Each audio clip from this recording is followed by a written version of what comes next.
Rumaragas ang pagpapala pa sa ating lahat para sa ating pangaraw-araw na talata. Tayo ngayon ay nasa Exodus Kapitulo 29 sa versikulo 35 hanggang versikulo 37.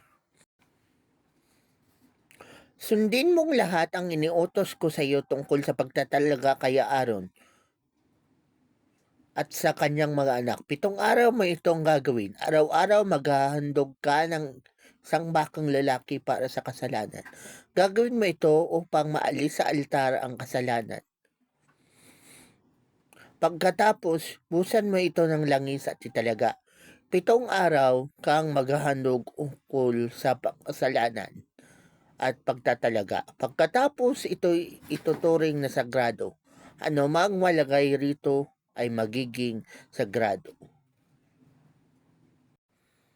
Ang passage nito ay patungkol doon sa kung ano nga ba ang ginagawa sa oras ng ordination or yung ordinasyon o pagtatalaga sa punong saserdote nung panahon ni na Moses.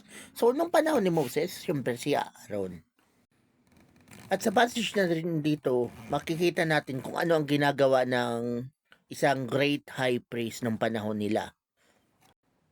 At mababasa rin natin sa passage na to yung kapangyarihan ng offering. Yung, kasi nung panahon nila, mga sacrificial offering at syempre mga animals. At yun nga, kumbaga, nung panahon nila, yun ang paraan para maalis ang kasalanan ng mga Israelites para sila ay mapatawad ng Diyos. Pero ngayon, since nasa New Testament na tayo, ang iba doon ay hindi na applicable sa atin. Pero alam natin kung sino ang ating totoong great high priest. At yun ay si Jesus. At alam din natin kung ano talaga ang nakakaalis sa kasalanan nating mga tao. At yun ay ang dugo ng Panginoong Hesus.